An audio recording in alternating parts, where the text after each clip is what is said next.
이제 말씀을 전합니다. 먼저 귀한 이 기도의 자리에 서신 우리 성도님들, 우리 한 사람, 우리 한 사람을 축복합니다. 우리 믿음을 가지고 아멘으로 응답하시기 바랍니다. 평안하십시오.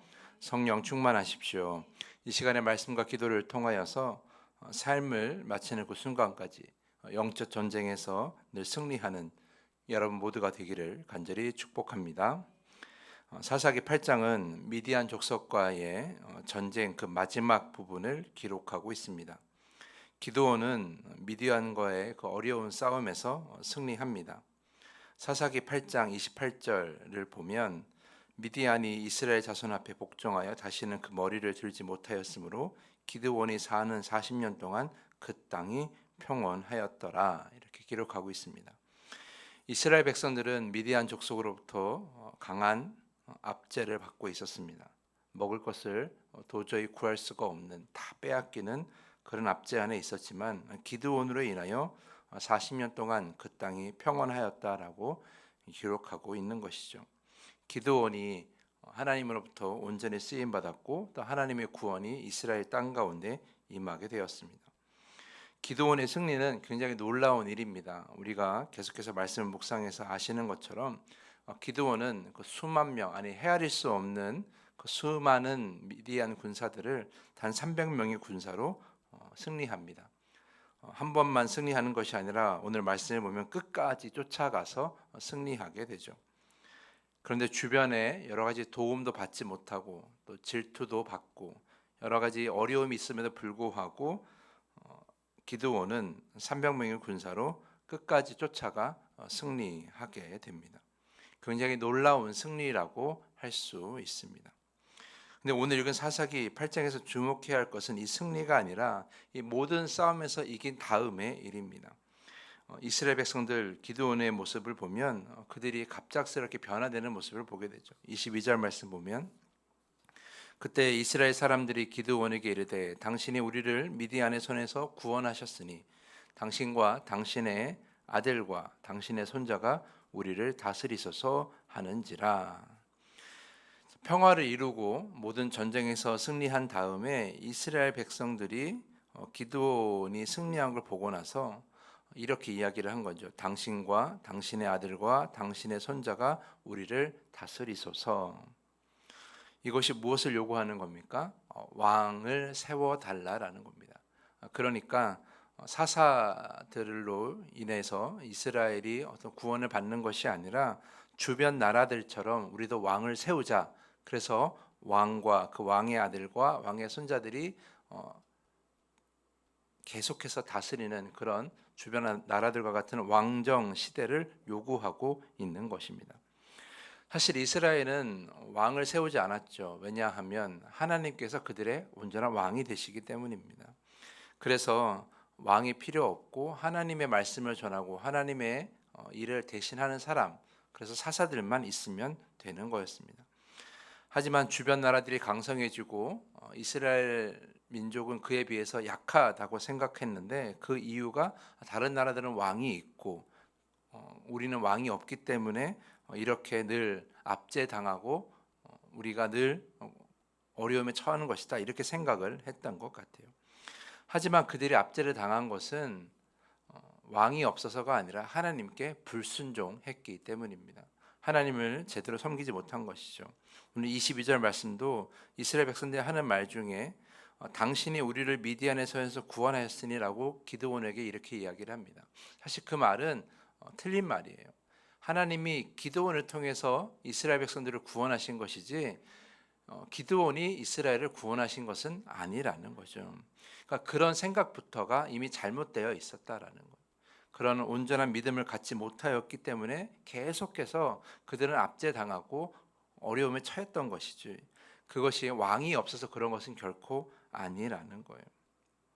다행히 기드온은 이 백성들의 이야기에 온전한 대답을 합니다. 23절 말씀 보면 기드온이 그들에게 이르되 내가 너희를 다스리지 아니하겠고 나의 아들도 너희를 다스리지 아니할 것이요 여호와께서 너희를 다스리시리라 하니라. 왕정을 단호히 거절하고 이스라엘 백성들에게 한 가지를 기억하라고 합니다. 하나님께서, 여호와께서 너희를 다스릴 것이다. 너무나 중요한 말이죠. 그 믿음 가지고 이스라엘이 여기까지 왔는데 그 믿음을 저버린다라는 것은 결코 불가능한 일인 것이죠. 그 믿음이 없다면 하나님과 이스라엘 백성과의 약속, 그 언약은 다 깨어져 버리는 거예요. 누가 다스리느냐? 바로 하나님께서 다스리시는 것이죠. 저와 여러분의 삶도 마찬가지입니다. 우리가 여러 가지 것들을 손에 쥐고 살고 의지하며 우리가 여기까지 왔지만 결국 우리를 다스리시는 것은 하나님 한 분밖에 없다라는 것, 이것을 여러분이 꼭 기억하셔야 할 것입니다. 그래야 우리가 하나님의 자리를 대신하지 않고, 그래야 하나님 대신 다른 것을 찾지 않는다라는 거죠. 이렇게 멋진 말을 한 기드온이 안타까운 모습을 보게 되는데, 그렇게 멋진 말을 해놓고 정작 자신을 더 높이고 드러내고 하나님을 대신하려고 했다라는 거예요. 이 말을 한 다음에 24절을 보면 기드온이 이렇게 얘기합니다. 그들에게 이르되 내가 너에게 요청할 일이 있으니 너희는 각기 탈취한 귀고리를 내게 줄지니라 하였느니, 이렇게 돼 있어요. 기드온이 왕을 요구하는 이스라엘 백성들의 요구를 거절하면서도 한 가지를 더 요구하는 것이 있는데, 그것은 바로 그들이 전리품으로 취득한 금 귀고리. 그러니까 미디안 사람들이 다 차고 있던 그 금 귀고리, 금 장식들을 달라라고 이렇게 요구하는 거죠. 그것을 가지고 무엇을 하느냐? 27절 말씀 보면 금으로 에봇 하나를 만들어서 자기가 살았던 성읍에 두었다라는 거예요. 여러분, 에봇은 원래 제사장만이 입을 수 있는 옷입니다. 그런데 이것이 좀 시간이 지나다 보니까 어떤 권위의 상징 같은 것이 되었어요. 자격이 안 되는 사람들이 그 권위를 가지려고 교만해지면서 그 옷을 만들었다라는 거예요. 기도원도 마찬가지죠. 하나님께서 우리를 다스릴 것이다, 이렇게 믿음의 고백을 해놓고서 정작 자신이 금을 모아서 자신의 권위를 상징하는 에봇을 만들어 버린 거예요. 자신을 지도자로 세우려는 그 이스라엘 사람들을 교묘히 이용하면서 자신을 하나님의 대신하는 자리를 세우면서 자신을 높이게 만들고 자신을 더 우러러보게 만드는 그런 에봇을 만들게 된 것이죠. 27절 후반부 보면 이스라엘 그것을 음란하게 위하여니, 이렇게 되어 있어요.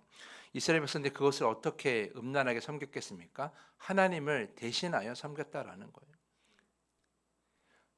하나님 대신 기드온이 왕이 되었으면 좋겠다라는 그런 생각을 가진 자들이 기드온이 자신의 어떤 권위를 상징하는 에봇을 만들자 그것을 마치 신인 것처럼, 마치 자신의 우상인 것처럼 섬겼다라는 거예요. 매우 음란하게 섬겼다. 그래서 그것이 기드온과 그의 집에 올무가 되었다라는 거죠. 이제 이후의 말씀을 보면 기드온이 말년에 얼마나 하나님으로부터 멀어진 삶을 살았는가를 우리가 알 수 있고요. 이제 내일 읽을 우리 사사기 9장에 보면 그로 인해서 그 집안에 피바람이 불게 되는 것을 우리가 보게 돼요.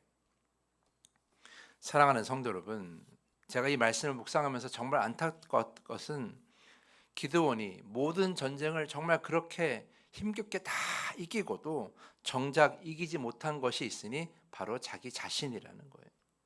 자기 자신의 교만은 이기지 못했다라는 겁니다. 기드온도 그렇고 이스라엘 백성들도 마찬가지예요. 함께 미디안과의 그 힘겨운 싸움을 다 해놓고 하나님의 도우심으로 다 이겨놓고 정작 마지막에는 자신들과의 싸움에서 이기지 못한 거예요. 하나님을 제대로 바라보지 못하는 그런 교만한 마음을 이기지 못한 것이죠. 사랑하는 성도 여러분, 오늘 말씀 통해서 우리가 한 가지 기억해야 될 것이 있어요. 우리가 온전한 믿음을 위해서 영적 전쟁을 늘 하는데, 그 힘겨운 싸움에서 늘 우리가 이기려고 노력하는데, 많은 영적 전쟁에서 우리가 승리한다고 할지라도 정말 이기기 어려운 것은 바로 나의 교만이라는 거예요. 우리가 교만을 이기기가 이렇게 어렵다라는 거예요.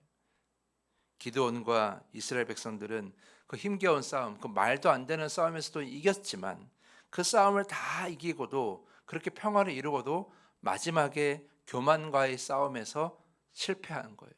그 교만과의 싸움에서 진 거예요. 그러니 점점 이스라엘은 어떻게 돼요? 점점 또다시 하나님으로부터 범죄하는 자리로 가게 되고, 기드온의 집안 또한 하나님으로부터 멀어지는 그런 결과를 우리가 말씀을 통해서 보게 되었습니다.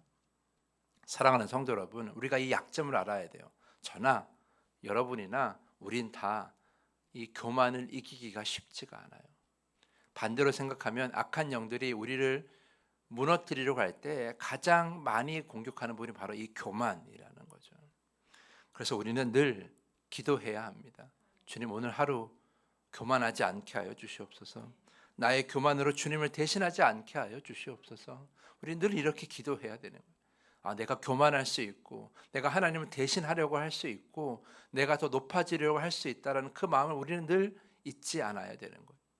여러분이 이 더함교회 안에서 신앙생활 정말 잘 해놓고 마지막에 교만을 이기지 못해서 다 무너뜨리는 그런 어리석은 삶을 보이지 않으시기를 저는 간절히 부탁을 드립니다. 우리의 약점을 잘 아십시오. 모든 싸움을 다 이기고도 교만을 이기기가 어렵다는 것, 여러분 이거 잘 기억하시고 오늘 하루 교만에서 벗어나 겸손한 믿음을 하나님께 고백하며 주님이 주시는 그 온전한 곳으로 나아가는 여러분 모두가 될 수 있기를 간절히 축복하면서 오늘 말씀을 마치겠습니다. 이 시간에 더 깊은 기도의 시간으로 나아갑니다. 이 시간 기도할 때에 주님의 말씀을 대신하고 주님의 심판을 대신하며 주님의 자리를 대신하려는 나의 교만을 꼭 이기게 하여 주시옵소서. 주님께 간절히 기도하는 시간 되기를 부탁드립니다. 주님이 가르쳐 주신 주기도문을 함께 고백한 후에 더 깊은 기도의 시간으로 나아갑니다.